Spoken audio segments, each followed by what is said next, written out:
Brands, Honda up 5.7%, Acura up 1.3%. Notable nameplates, Honda Accord, down 27%, Civic, down 4.8%, CR-V, up 8.7%, HR-V, up 7.6%, Passport, up 51%, Pilot, up 8.6%, Ridgeline down 3.1%, Odyssey, up 27%, Acura Integra, down 28%, MDX, down 4.5%, RDX, down 12%. Inventory, Honda started March with 144,848 vehicles of on-ground supply and ended with 136,720. Acura started March with 18,635 and ended with 20,563.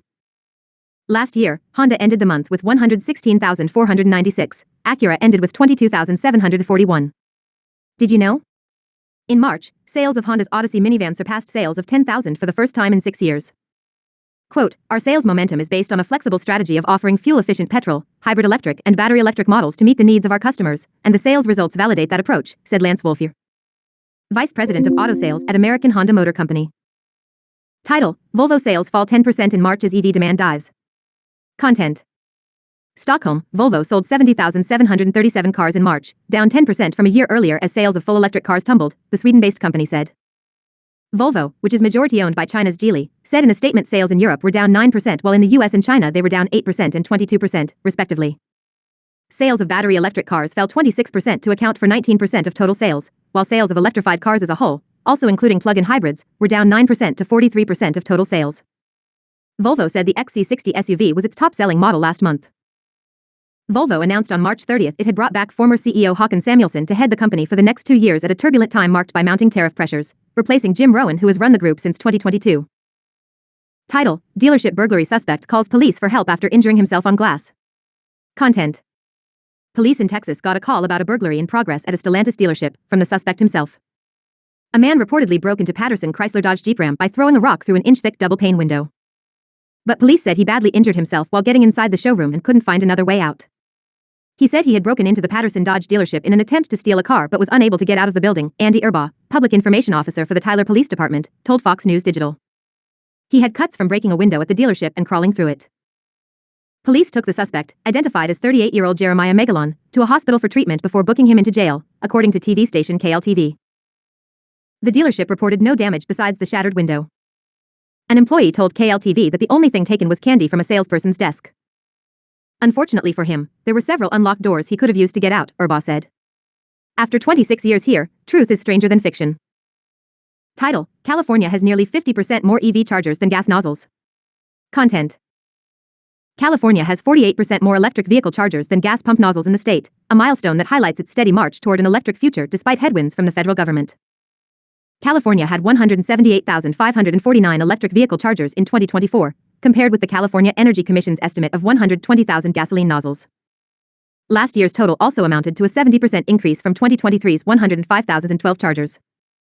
We're embracing our clean car future and providing consumers more choices, no matter what big government mandates come out of Washington, California Gov. Gavin Newsom, a Democrat, said in a statement.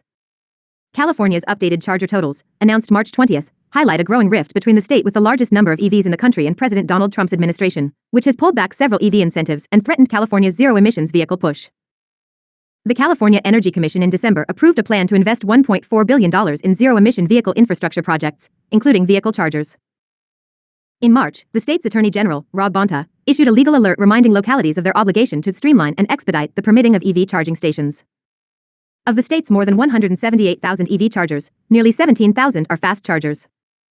More than 162,000 are slower Level 2 chargers. Additionally, the state estimates that consumers have installed more than 700,000 Level 2 chargers in single-family homes. Home charging is the method most owners use to repower their EVs. The California EV driver experience is getting better by the day, David Hochschild, chair of the California Energy Commission, said in a statement. The state continues to invest in EV infrastructure, with particular emphasis in hard-to-reach areas, making these vehicles an easy choice for new car buyers. Meanwhile, California's policies have become the object of special ire for Republicans. The state has a waiver from the federal government to write stricter emissions rules to prevent its trademark smog. Conservatives have denounced the resulting dual legal structure for automakers and contest the state's rights. House Republicans announced plans to target the waiver, and Trump's press secretary said during the presidential campaign that waivers encouraging the EV transition would be immediately revoked. Trump's administration also moved to pull back National Electric Vehicle Infrastructure Formula Program funding for EV charging stations and review fuel economy standards. Congress allocated the funding, and revoking the waiver is easier said than done. EV incentive rollbacks from the executive branch will likely encounter legal challenges by California and other parties.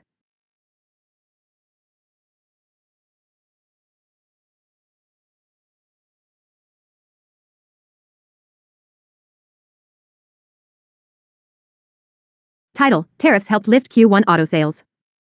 How long can momentum last? Content. The final days of March amounted to the best sales weekend so far this year at Galpin Motors Mazda, Volvo, and Land Rover dealerships in Los Angeles.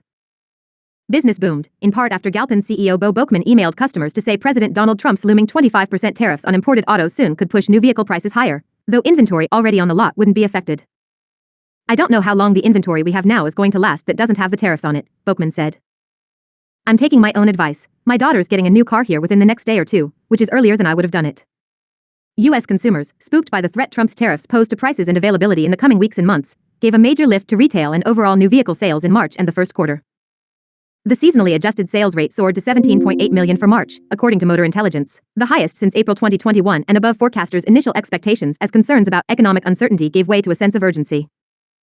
Analysts say that momentum could carry into the spring selling season, but it's unclear how long that can last in the face of compounding tariffs on new vehicles and components. Automakers have started to signal that price increases are coming. Volkswagen of America, for instance, told U.S. dealers it plans to add an import fee to the destination charge on vehicles assembled in Mexico and Germany.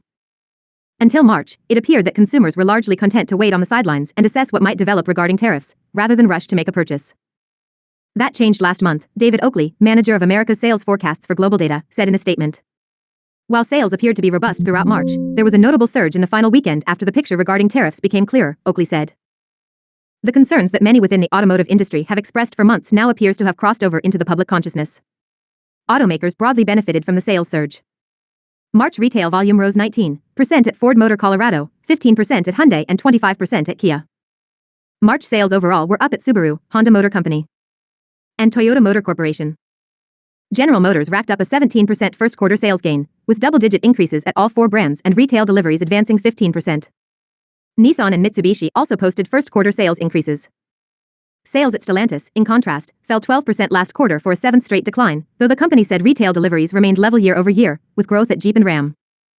Randy Parker, CEO of Hyundai and Genesis Motor North America, said March ended with one of the most outstanding stretches he has witnessed in a long time.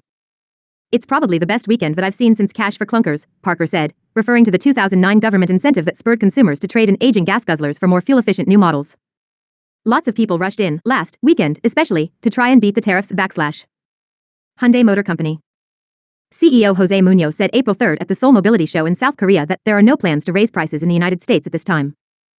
Volkswagen of America's sales rose 7.1% in the first quarter, driven by strong demand for its entry models, the Jetta compact sedan and the Taos subcompact crossover. VW builds both nameplates, plus the Tiguan compact crossover, in Mexico. The brand imports the ID. Buzz electric minivan and the Golf GTI and Golf R Duo from Germany.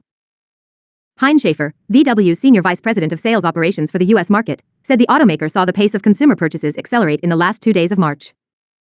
Automakers were counting on another U.S. sales gain in 2025 after volume rose 2.5% to 16 million in 2024. But tariffs, coupled with sliding consumer and business sentiment, have clouded the outlook. If the tariffs remain in place for months, possibly limiting supplies and selection while driving prices higher, some analysts believe U.S. sales could drop to 15.5 million this year. Cox Automotive has reduced its 2025 U.S. sales forecast to about 15.7 million from an earlier projection of 16.3 million, said Charlie Chesbrough, its senior economist. Auto Forecast Solutions said it now expects full-year new vehicle sales of 15.5 million, down from 16.3 million. S&P Global Mobility said it is working on revisions to its outlook for 2025. Cox originally expected the March sales pace to reach 15.9 million. Prices are expected to increase as new vehicles arrive to replace the inventory being sold, Chesbrough said. That might push more consumers into the used vehicle market, where demand also could elevate prices. That scenario means the U.S. market is going to stay at a suppressed level from pre-pandemic sales that topped 17 million vehicles, Chesbrough said. While the second quarter could benefit from continuing momentum and a seasonal sales uptick, he said, we're probably going to be looking at a pretty difficult second half of the year. Analysts project that new vehicle prices will rise $3,000 to $10,000 across the industry if the tariffs remain in place for a while. Some of the most popular nameplates in the U.S., the BMW 3 Series, Chevrolet Silverado, Trax, Blazer and Equinox, Toyota RAV4 and Tacoma, Hyundai Tucson, Lexus RX, Ford Bronco Sport and Maverick, and the Mazda CX-30, are imported.